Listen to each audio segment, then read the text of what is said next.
মধ্যপ্রাচ্যের ভূ-রাজনৈতিক উত্তেজনার জেরে হরমুজ প্রণালীতে তেল সরবরাহ ব্যাহত হওয়ায় বিকল্প উৎসের সন্ধান করছে ভারত।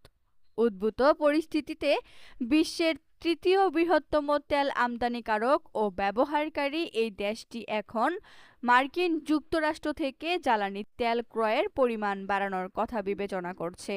ব্যবসায়িক বিশ্লেষণধর্মী প্ল্যাটফর্ম ক্যাপলার এর প্রধান জ্বালানি বিশ্লেষক সুপিম রিতোলিয়া আন্তর্জাতিক সংবাদ মাধ্যম আল জাজিরাকে এই তথ্য নিশ্চিত করেছেন।